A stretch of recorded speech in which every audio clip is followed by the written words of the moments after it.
Hey, what's up, everybody? This is me again. You know who I am. I am TeaRon. That's TeaRon, period. And today I wanted to switch gears as we're getting back into the groove of things and putting out new episodes. I want to bring on some very new and interesting guests. And this lady has been highly spoken of to me for a long time. And I finally was able to get her to be still because she's everywhere like a visa. And finally was able to get her on here. And the reason I wanted to get her on is because a lot of listeners, a lot of you all have one thing in common with me, and that is that we love to be able to travel. That's something that we have conversations about on social media, and everybody is interested in, at some point, traveling to Africa. And this is a lady who is making these things become a reality for a lot of African-American people and a lot of people in the African diaspora, and bringing that to life and making it a possibility for how we could do it. Ladies and gentlemen, I want you to meet, and make sure I don't want to butcher your name, so I'll let you say it too. But I'm going to try it anyway. I always like to try. Yes, please try. So I'm going to say Oremeyi. Well, that Kareem. was close. Oremeyi. Oh, what? That was very close. So I give you A for efforts. That's close. Thank you. I'm trying. I'm getting there. Yeah. Oremeyi, go ahead and tell everybody a little bit about you, brief background of yourself, where you're from, what you do, and we'll take it from there. Go ahead. Thank you so much, Aaron. And my name, yes, is Oremeyi Kareem. But if you're from Nigeria, where I'm from, it will probably be pronounced as Oremeyi Kareem. But I think over so many years, I got tired of correcting people because I'll say the name and 2 seconds later, no one will remember how to pronounce it. So I'm like, okay, you know what? Consider like do re mi on the keyboard, take out the D, replace it with O, that is Oremeyi. And that stuck. After 25 years of being in the US, it's stuck. So I go with that flow. It's fine. You know what? Sorry. I'm a big advocate on people saying my name right. Yeah. You make sure that I know they have a hard time for some reason with all the vowels and stuff that come from West Africa, but they can do it. Trust me. Oh, I tried. You know what? You know what is funny though? What is interesting is that even the Africans, or let's even bring it down to the Nigerians, they still cannot pronounce my name correctly either. So it's not just Americans or people from other ethnicities. It's also Nigerians who cannot even pronounce it correctly. I'm like, you know what? My parents must have loved me so much that they decided to give me a hard name, a name that was difficult to pronounce. They must like really, really love me. But then when I was told the meaning of the name, then I fell in love with the name because I used to have a problem with it. I used to think, how can I have 7 brothers and sisters who have names that are easy to pronounce? And then you get to me and give me a hard name. Then when I was told the meaning, it pretty much means favor and apple of my eyes. So I'm like, you know what? I'm cool with the name. I like that. You know, a lot of my West African friends, you know, they'll say, oh, my name means this, or this is what my, surname is derived from, or whatever. They have like the one name will mean a sentence, right? If that makes sense. And they'll ask you, they're like, what does your name mean? And I'm just like, I ain't got that. and that is the beauty of African names, is that it has a meaning. It's named after somebody. It's named after an event. It's named after some type of incident. So there's always a meaning to it. But going back to the question you asked about the introduction, yes, I am originally from Nigeria. Nigeria in West Africa. I have lived here now for about 25 years. So it's been a while since I've lived here. I came here to join my husband.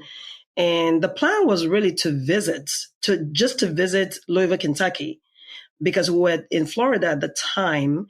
And the goal was about 6 months visit, see if we like it. Well, the 6 months kind of turned into 25 years, because after we had children, the kids were in school. We're like, okay, no, we can't take them out of school. And then now it's like, no, we can't separate them from their friends. And so pretty much that's how it turned into 25 years of being here. I am a nurse by profession. I'm also the CEO and editor-in-chief of VOME Magazine, which is a global magazine that features and celebrates Black excellence. And I am also recently became the president of RGD, Reconnecting the Great Diaspora, which is a nonprofit organization that is centered on humanitarian efforts and advocacy for African American and Afro-Caribbean brothers and sisters. Married, going to be 27 years in January, believe it or not. Have 3 adult children and community builder. I do so many other things. I love to travel, so many other things, but in the interest of time, I think I'll just keep it to that. That's great. I'm trying to figure out though. I'm over here doing the math. I'm trying to figure out how you've been married for 27 years and you're probably only 27. So that's weird to me. It's funny that you say that because I hear that a lot.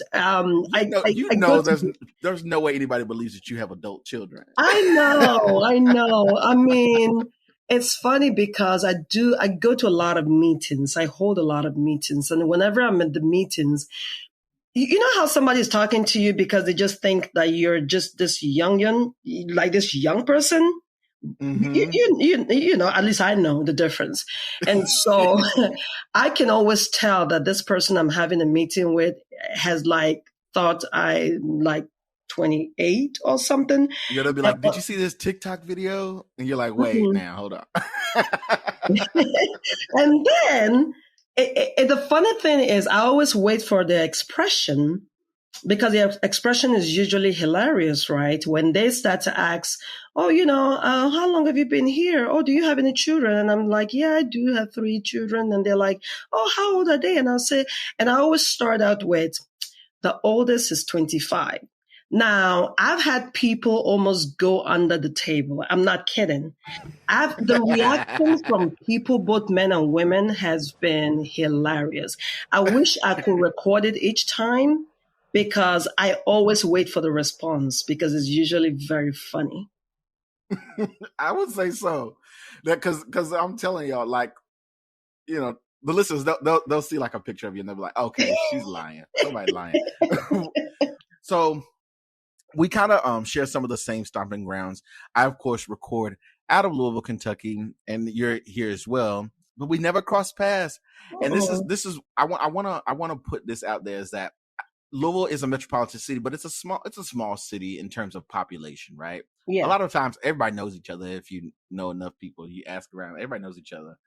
But I'm like, I find it so difficult. Well, I found it, let me say, past tense. I found it so difficult to cross paths or have any kind of professional or friendships, whatever, with anybody who was from the African diaspora. I think, and the reason I want to point this out is because a lot of times, like we spoke about before we started recording a bit, a lot of times we don't get to talk to each other, even in a casual sense. There's sort of these subconscious mindsets where you just kind of end up being okay, you're comfortable in this group because it's who you know, and that's it. Since I've been doing this kind of thing, though, I've been able to meet a lot more people, and you find that your neighbor down the road is from the Congo, or and you because you don't just run into it, or for whatever reason, I used to not do that.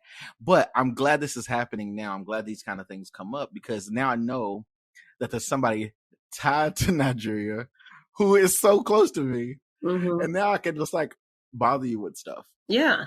And it's interesting that you say that, because I find that, people are very comfortable, and I use that word purposely. They're very comfortable in their communities and they stay there. And so a lot of people don't see the reason to extend or to get out of their comfort zone. And to be honest, I did that for a few years when I was here. It wasn't until probably 15 years ago or so that I started to go out into the community and to mingle, because I pretty much stayed in my Nigerian community until I don't know what really caused it, but I'm like, wait a minute, there is life outside of this community, it's just like people who have never traveled out of Louisville or who have never traveled out of their particular city or state. And you feel Some that people the don't leave their world, block. you feel like this is it, right? Until you travel out, you're like, oh my God, there's a whole nother world out here. And so what I will encourage, because I see this happen all the time, there is so much dopeness outside of your community, not because your community is not dope, but imagine all the opportunities and the people that you could know just by stepping out of your comfort zone. And so that is part of some of the work that I'm doing currently in the city, which I forgot to mention. I'm also the executive director for Kentuckiana Africans United. And that is a local group here that we're forming. Well, I kind of formed it about 5 years ago, but we're rebranding and coming together. And it's going to be a community of all the Africans here in the city, because there's so many of us, but we don't even relate to each other. We don't even see each other either. We don't even, and it's supposed to be a global village. And as villagers, we're supposed to know each other. I grew up in Nigeria, where we kind of, in my city, in my little place, wherever I grew up, we knew the neighbors, we knew everybody. But here, I'll tell you, there's some of my neighbors that if I saw them on the street, I don't know who they are either. Yo, that is such a real thing. Your neighbors, I don't know. I tell people that all the time. I'm just like, okay, there's this old lady that lived next to me. I know her because she will knock on the door and she'll speak, or she'll, whatever. That's only because she's right next door, right? But anybody else, forget about it. Yeah, forget about it. But I remember even like growing up, when there were still a lot of projects or a lot of Black communities just in and around the city, that everybody knew each other. Everybody knew whose kid belonged to who and stuff like that. And over time, those things get broken down and everybody gets dispersed. So it's really important to have these moments or these organizations that can remind you, hey, we're here together. It's important, though. It's important. When I was growing up, because of the village that we had, the village mentality, right? What's the name of your village? Where are you from? Well, I am from Edo State. So that's the state. I am part of the people you will call the minority in Nigeria. And then I am from Akoko Edo Igara. So I did not grow up there, though. I grew up in the north. I grew up in Sokoto. But, back in the day when we were growing up, because of the community mindset, because of the village mentality, and when I mean by village, I'm talking about people that considered each other part of family, not blood related, but uncles, aunties, neighbors, all of that. That's what I mean by village mentality. So if as a child, if you do something, before it gets to your mother and your father, some uncle, some auntie, some grandma will have taught you the consequences of what you did, if you get what I mean, before you even get to your parent. And so everybody was responsible for raising everybody's kid. Here, it's a different mindset where everybody kind of mind their business. Minding your business is great, but then again, you miss out on the impact that you could have made in somebody else's child. And so I think that was a cultural shock for me when I came here and trying to raise my kids, because I was used to having the family support system in place. Right, having somebody to look out and be like, it is definitely different because you're in a community on your own. So it's like, oh really gosh. Much. I want to switch gears a bit. And I do want to shed light. We'll start with just the VOME Magazine. How did that come about, and what are you looking to continue to do with that as it stands now? So a few years ago, I started a boutique, an African boutique here in the city. And that was probably one of the ways that I really started getting out into the community, and my name started getting out into the community. So we'll do a lot of different events. We'll do fashion shows. February, Black History Month. We did a lot of, events and collaborations with churches, University of Louisville, UK. We did all of that, the styling and making sure that people had the African clothing that they needed.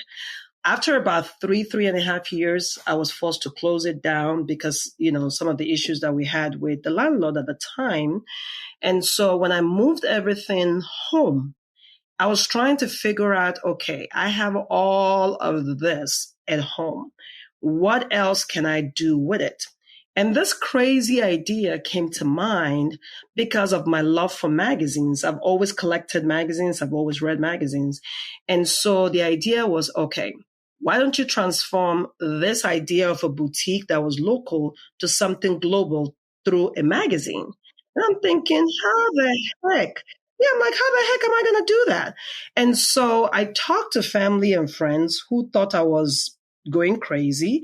They thought that is the craziest thing we've ever heard. First of all, nobody reads magazines. Second of all, you're talking about Louisville.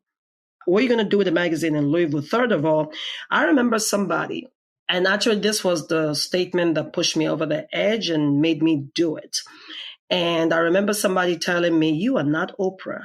What gives you the right, the audacity to think you can start a magazine? Wait. I'm like, wait. Oh my God. Yes. Yes, sir. Why does the immediate, immediately, I got to be compared to Oprah? Wait. Well, my response though, my response though, even though that was a statement that said, you know what, I'm going to do it.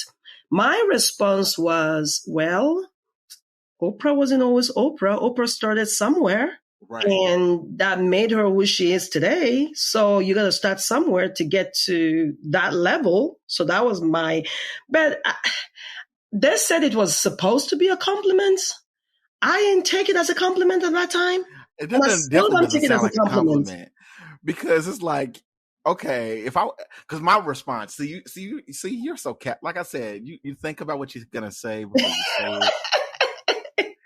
And that's a different approach, because my response would be like, yo, of course, if I was Oprah, I wouldn't be talking to your face right now. Well, true. And I think also because it wasn't a stranger. It was somebody that I have known for so many years and I was close to. I think that's probably why I responded the way I did. But like I said, I would say that was a catalyst to me saying, you know what? I'm going to do it. Just like I'm going to throw it in your face. I'm going to do it. So that was really what got me going. And so decided to start the magazine. I remember in October 2016, I made a post saying, hey, in January 2017, I'm going to be launching my magazine. Mind you, I don't know anything about starting a magazine. All I know is that I have love for magazines, right? I don't know anything about how to start a magazine. I just have a passion for it and felt that it was needed in the community because there were a lot of magazines in the city, but it was mostly white magazines. We had probably at that time one or two Black-owned magazine that really did not have too many Black content and all of that. Right. And also I wanted to give Black business owners and Black people an opportunity to showcase what and who we're about. And so it wasn't just about my passion alone. It was also a need in the community. And so I made a post on Facebook, and I wasn't expecting to get a lot of responses, honestly. But then the responses that I got was so overwhelming. I'm like, oh my God, I cannot back out now because I just literally put it out there for the world to see. And so I'm like, okay, I have 4 months to put this together. How am I going to do it? After putting all the information because I'm a fast learner. So I went online, pulled out a lot of information, started going to work. And the total that I needed was about $14,000 to start the magazine. I had about $250 in my account at the time. Okay. And I'm like, wait a minute. Wait. Hold on a minute. how am I going to do this again? Like, when they say you put the cart before the horse, did I say correctly? That was pretty much what I did. And I'm like, okay, I can't go back now and say, hey, by the way, that what I told you guys I was going to do is not going to happen anymore. So now I had to try to figure out a way to make this work. So for every loan I applied for, it was denied, denied, denied. And I'm like, denied because, oh, we don't know. You've never done this before. Oh, you don't have experience in this area. And oh no, you have to be making at least $10,000 already from the business you're trying to start for us to give you the money. That's crazy. And in my thinking, if I am already making 10,000 from the new business I'm about to start, I don't need a loan from you. I don't need a loan from you. It's a new business, duh. If it's a new business, obviously I'm not already making money. Needless to say, I'm making $10,000 from it. The banking system can be very funny sometimes. So I applied to so many, say the least. And it was all denied, denied. And I'm like, okay, how am I going to do this? I wasn't sure. But to God be the glory, because January 2017 came. It was launched. We had almost 250 people there, and God is amazing. I still don't know how it happened. All I know that it happened, and also people walked away with hard copies of the magazine. People ate, people drank, people were merry. It was an amazing luncheon. It was awesome. An amazing event. And it's been 4 years, and there's been ups and downs. I will not tell you that it's been easy. I remember when I lost my mom that same year, which happens to be 4 years today. Oh, 4 years today. And so I lost my mom in August of the same year that I started the magazine, and I pretty much shut it down for 8 months. I could not breathe. I could not function for about 8 months. I shut it down. And I remember people will get in my inbox and they're like, hey, we haven't seen the magazine. We haven't seen you release any. Hey, are you okay? And that was pretty much what gave me the push to say, okay, I think people do actually want to see more of this magazine, because you know how you can put in so much work and you're not sure if it's really making an impact. And so that was the push I needed to get it back up again. And so I got it back up again. The pandemic hit. 2020 was rough. But then ending of 2020 decided, you know what? I'm going to just step out in faith. So I stepped out in faith. And that's honestly, that's the thing to do. Yes. Really. Yes. Some people would see that as putting the cart before the horse, but really sometimes that's what it takes. Sometimes you have to, especially in terms of starting a new business, you almost have to take that leap and, go into it and then clean it up later. Mm-hmm. Yes. As long as you get that thing out there. Yeah. That's truly the difference. That is true. And, when I started out, I had a backup plan, which was my work. I was working as a nurse. So that was like my fallback plan. But in 2020, decided, you know what, I am finally just going to have faith. And so I said, I'm just going to step out in faith, do this full time. So I went from running the magazine by myself with a couple of people who I will hire to do one or two things to hiring 12 people without a job. Right. And I'm like, you know what? If I'm going to step out in faith, I might as well just step out in faith all the way, because there shouldn't be any half faith. There should be, you either have faith or you don't. And like 99 and a half won't do. You got to give the whole 100. Yes. Yes. Yes. It's so true. Yes. Let me ask you, because that is a huge leap. And an independent magazine is a lot of work. I only know that from just like dealing with like publishing and things like that. An independent magazine is a lot of work. It definitely takes a team to really drive it home.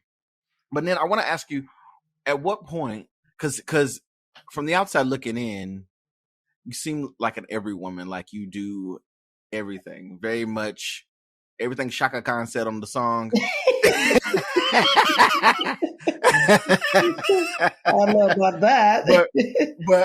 but that's how it appears, because you definitely are a hustler. You have that spirit in you.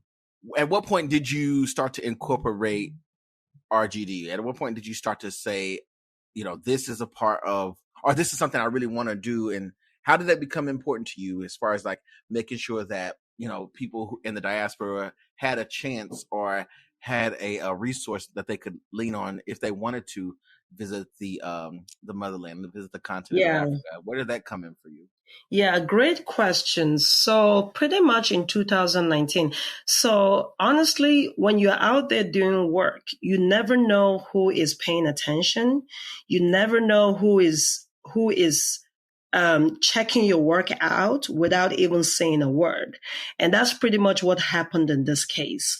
So in 2019, ending of 2019, I think it was October. Was it October? Something like that. I was approached and I was told that, hey, we've been seeing, a lot of the work that you're doing with the magazine. We have an organization called Reconnecting the Great Diaspora. We're looking for someone that we can hire to serve as the president. We're looking for a female we can hire to serve as the president of the organization. And we would like to bring you on board. And I'm like, wait a minute, wait. Let me scratch myself again. Let me just pinch myself for a second. What? And so I flew to the headquarters, which was in Minnesota. I had what you call kind of like, I don't know if I should call it an interview process, where I got to meet the founders, talk to them about it, about the vision. And that was how I came on board with the organization. So, and I'm thinking in my mind, okay, there could have been, there are millions and millions and millions of women out there. Right. How, why me? I remember saying that one day, like, why me? And somebody said, why not you? And I'm not thinking, okay, I'm grateful, but I guess I'm just being humble about it. But that was how I made my transition into the nonprofit. Now, mind you, I have served as the first female president of a nonprofit before, and I served locally 2 terms and regionally 2 terms. So I had quite a bit of experience, but I'm not even sure that they knew that information at the time that they spoke to me. Yeah, prior to that. And so when I heard about and read about the mission and the vision of the organization, it was very easy for me to say yes, because it aligned with everything else that I was currently doing. I mean, I was already working in the community with a lot of African Americans, Afro-Caribbeans. I was already working with educating the community about Africa. I was already working on, so many other initiatives. And this fell right at home. And so it was an easy yes for me. Started 2019. And then, like I said, the COVID hit 2020. We kind of shut down. And then towards the ending of 2020, going into 2021, decided to just kickstart the organization, which is focused really on advocating and reconnecting our brothers and sisters who are descendants of the enslaved, really, back to the motherland. The people who want to go visit, the people who want to go live there, the people who just want to know more about Africa, And so it's awesome. Good work. Yes. Because I definitely gotta get on board. It's almost inevitable now. I have to do it. Yes. And as we're talking now, I get inboxes all the time, especially on Facebook. I get messages from people who say, hey, I want to go to Ghana. Hey, I want to go to this country. Hey, I just got invited. Hey, can you connect me? So I will always serve as that connector between both continents. It's an exciting thing to do, really.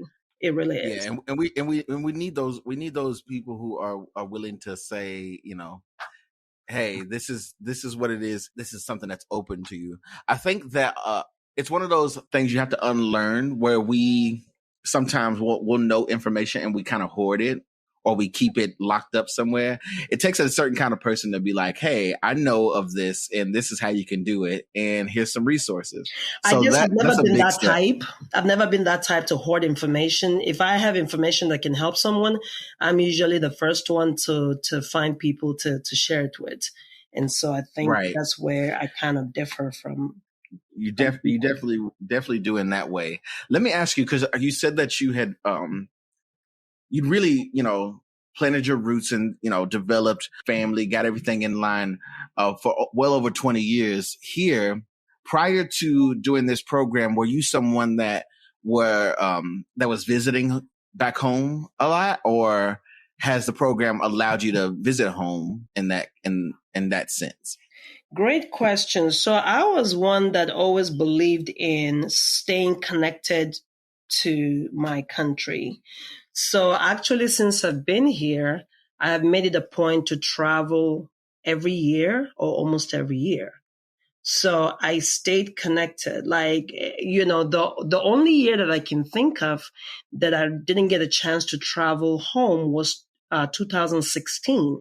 And that was the last year I saw my mom before she passed in 2017. So your mom was still in Nigeria. Oh yes. Okay.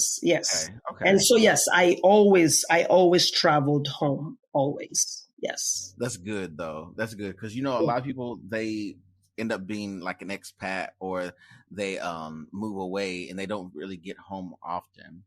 So that's definitely a blessing. If I have not traveled to Nigeria for a whole year, I feel like I'm getting sick. Like, honestly, if I want to just clear my mind, refresh and all of that, I must travel. I must travel to Nigeria and come back.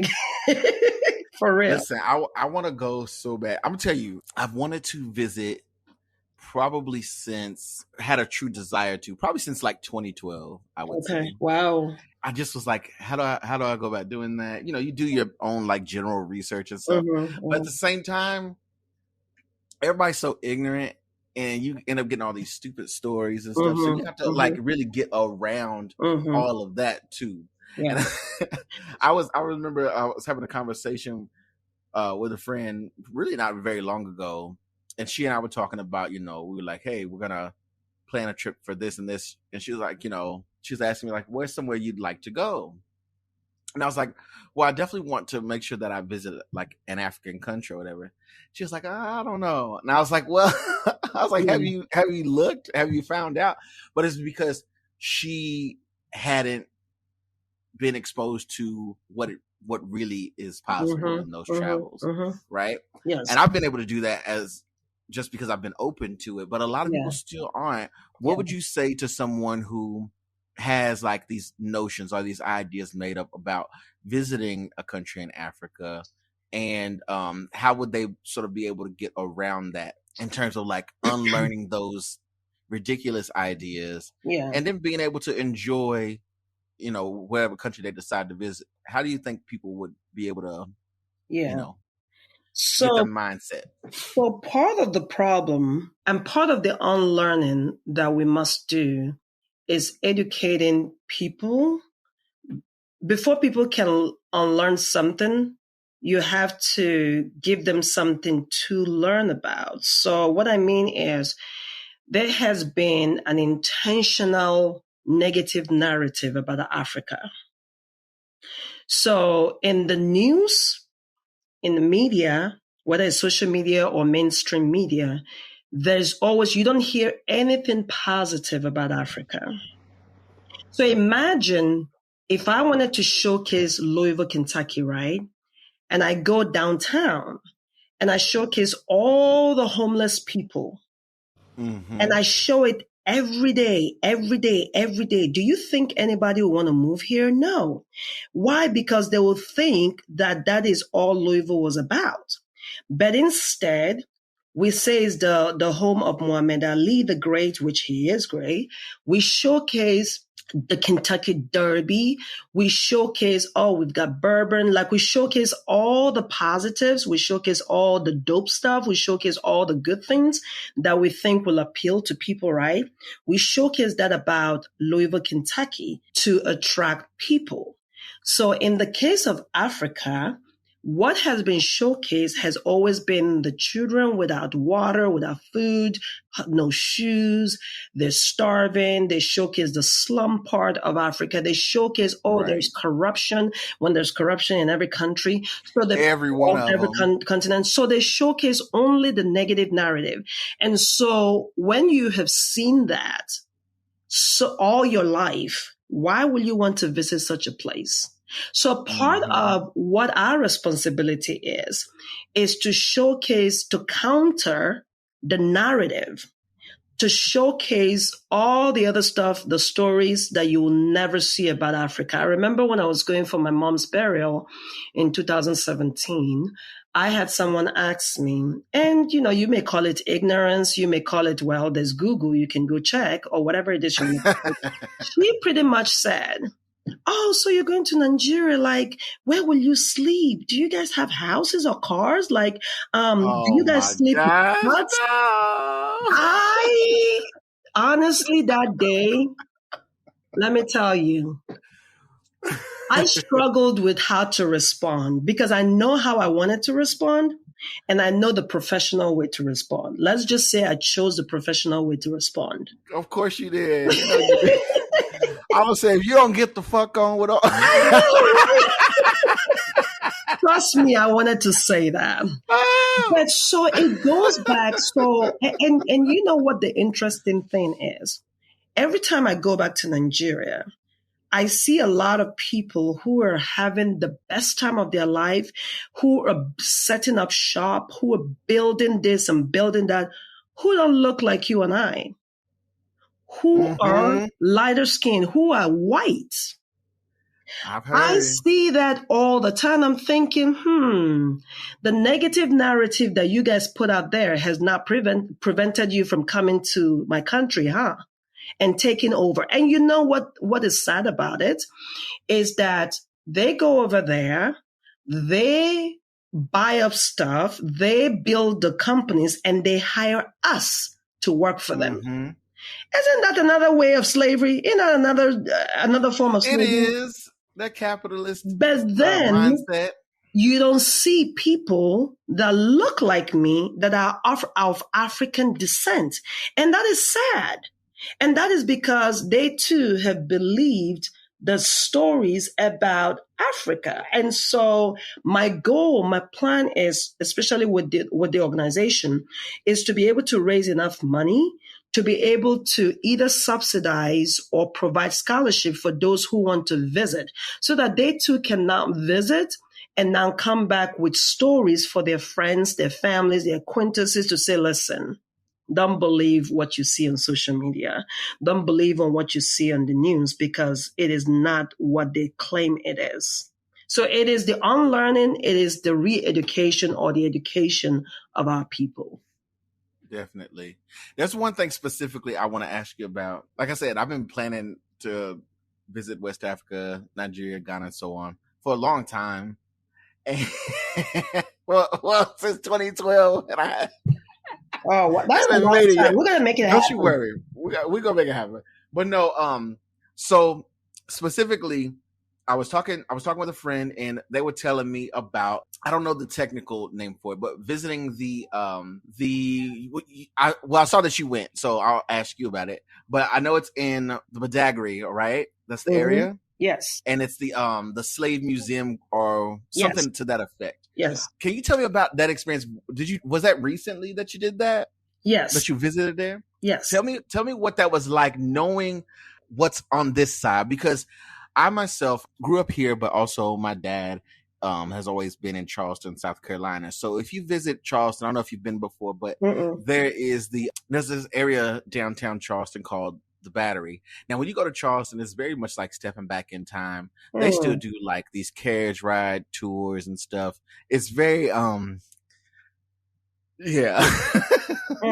But you go down and you can basically go to the Battery. That's where all the coast is. That's where the water is. So when you go, there's these different plaques around the city that basically tell you stories about, these ancestors of slaves or these descendants of slaves who were brought in on those very shores, right? And you basically are getting that end of the story where it's like, They were brought here. This is where it was. This is what happened from here and so on. But on the other side there, you're getting where they kind of left. And that's a place I want to visit, but I want to sort of put that in the atmosphere for anyone who's listening, is that kind of witnessed the other side just because, being born here and you get the stories and stuff.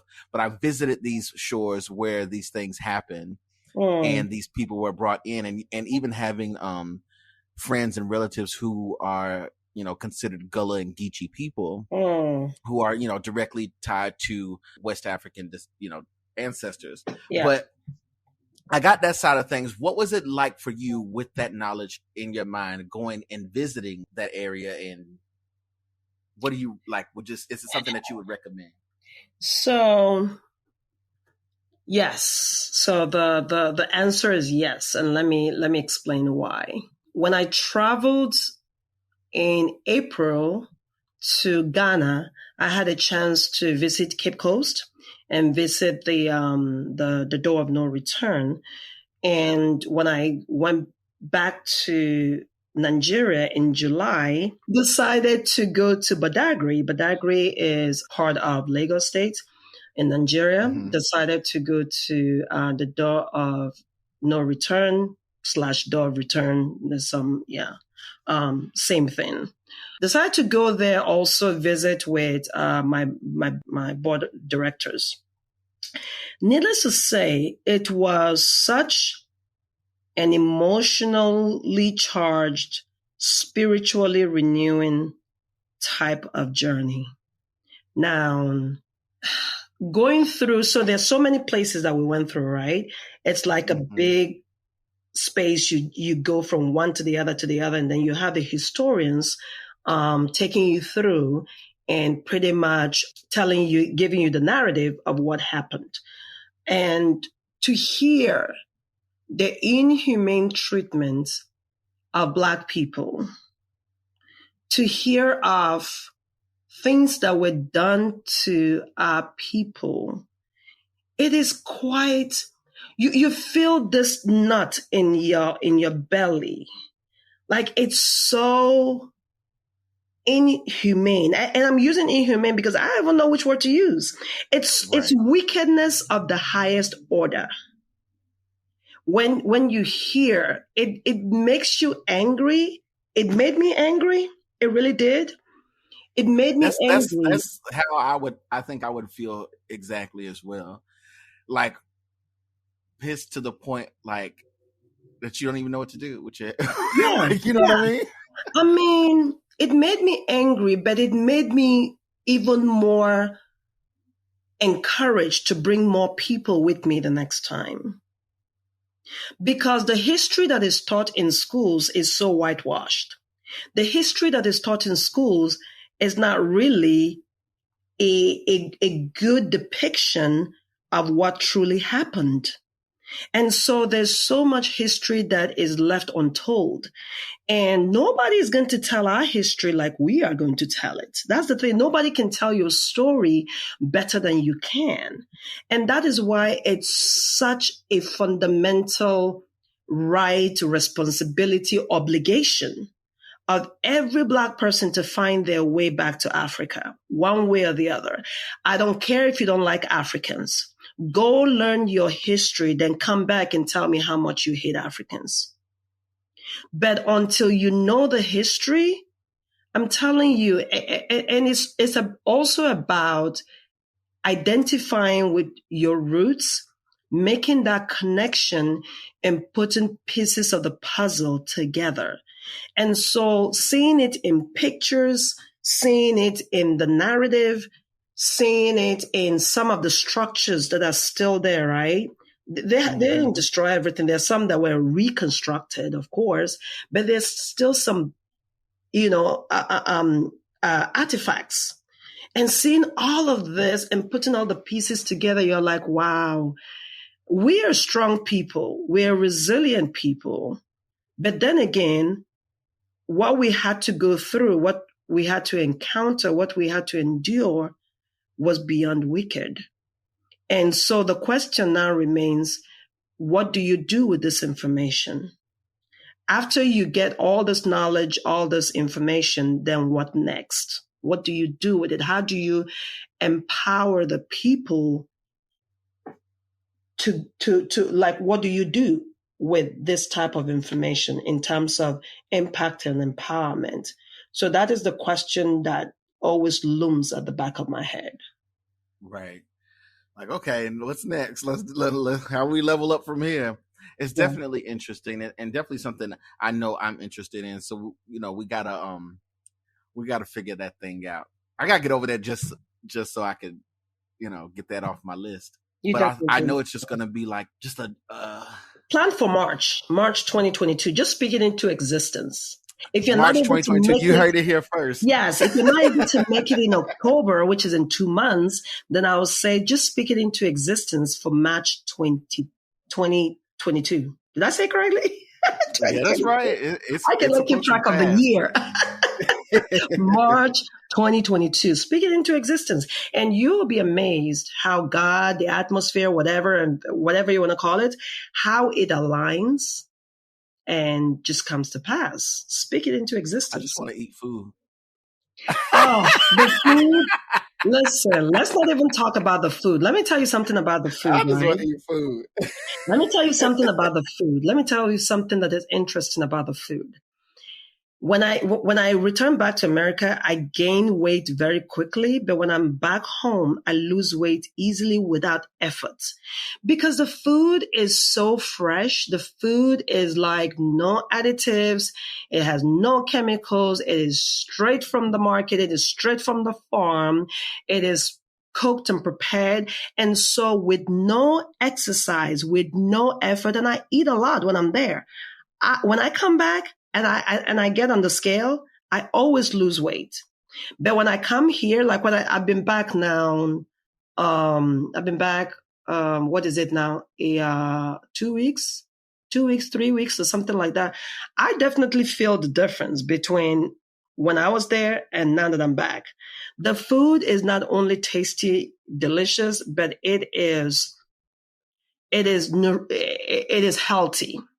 It is healthy as well. And the people are friendly. The people are nice. So it's a question of just go one time and tell us what your experience, is. That's what we need.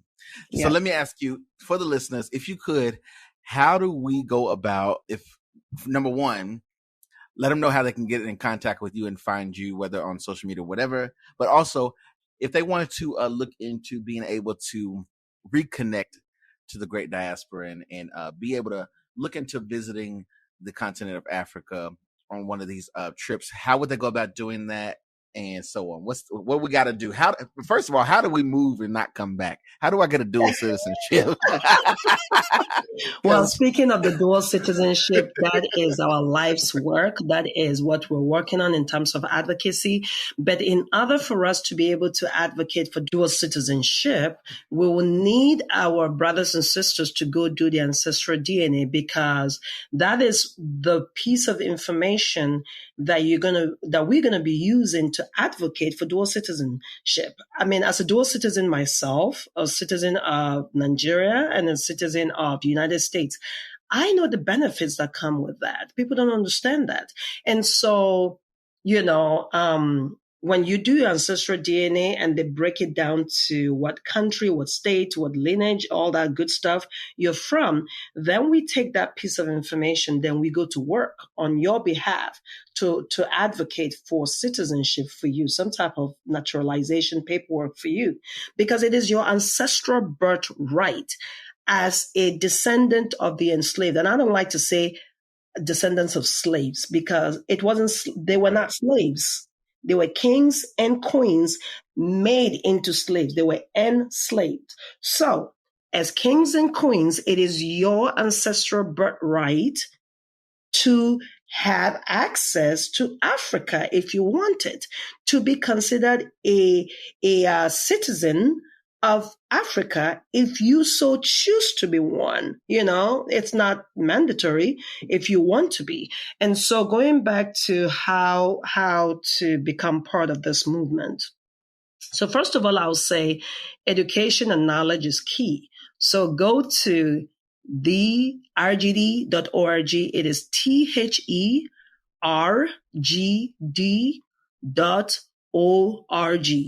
Go on the website, get as much info. We have tons of information out there for you.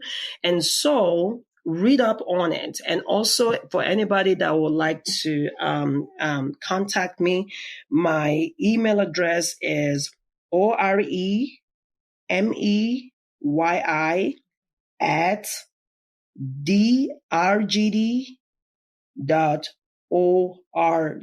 Feel free to reach out to me, or even on social media.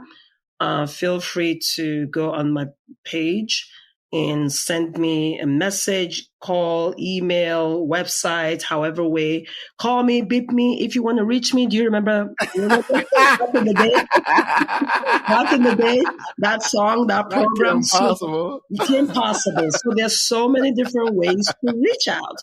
So reach out to us and let's see how we can be of help to you. And also, for those who would like to make the trip, we call it Pilgrimage to Africa. It is $4,500. It covers pretty much everything except for your passport. You have to go do your passport and do your COVID test. We have a 2-week exciting knowledge gaining trip for you. And like I said, this trip is supposed to be September 13th to 27th, 2021, but we're considering changing it to October because of the Delta variant. We're watching it right now to see if it's still going to be on the rise. We want to make sure that our people are safe and not compromised in any way. So yes. And as you go to Africa, there's so many opportunities. There's so many business opportunities. You can buy land, you can buy property, you can invest back home. You can just go and visit or do some medical mission, or just go learn about your history. Whatever it is that you want to do, we got you. We got you. Just know that we are that bridge. We'll serve as that bridge to connect both continents. And we're here whenever you have questions or comments. I love it. I love it. I'm already, you already gonna get my info. Don't you worry. Now, as we wrap up here, I do want to thank you just for taking the time out to just share that information, share those details, share your experiences. Again, I definitely gotta make sure that I make it over there, and I need you to be on me. You say, hey, look, yes, look, buddy, we leaving. Let's go. Mm-hmm. That's all you gotta Let's say. Go. And I'm coming. Yes. All right. So yes, you all know I'm going to put all that information into the show notes. If you're listening to this and you want to find more information, you can go into those show notes. But also, if you enjoyed our guest today and you enjoyed what we were kind of chatting about and you're excited about it, interact with us on social media. You know, you can find Ubiquitous Blacks everywhere. You just go onto the social media, Instagram, Facebook, YouTube, and you type in Ubiquitous Blacks. Now, if you don't know how to spell that, you type it in. It'll be like, did you mean? And then I promise you'll find us. Don't worry. Yeah. And you know that if you are on Apple Podcasts, Spotify, go ahead and hit that follow, that subscribe. If you are on Apple Podcasts specifically, make sure you leave a 5-star review. None of that 4-star stuff. None of that 3. If you feel it iffy, close the page. Go leave something on somebody else's stuff. Don't leave it on mine. Leave me 5 stars and leave a good review, and I'll read it on the show. Okay. Also, any questions or concerns, any comments, anything you want to share, you can email us, ubiquitousblacks@gmail.com. I just want to thank you so much for giving me this opportunity and platform to come on and just talk with you and your viewers for a few minutes.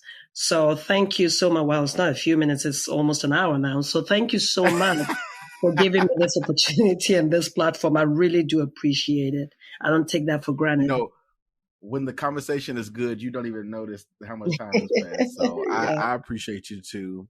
Now, whether you are Black in Philadelphia or Black in Louisville, Kentucky,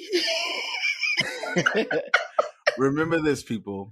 We are Black everywhere. We are Black everywhere. Thank you. Hopefully I said it correctly. You got it. You did it.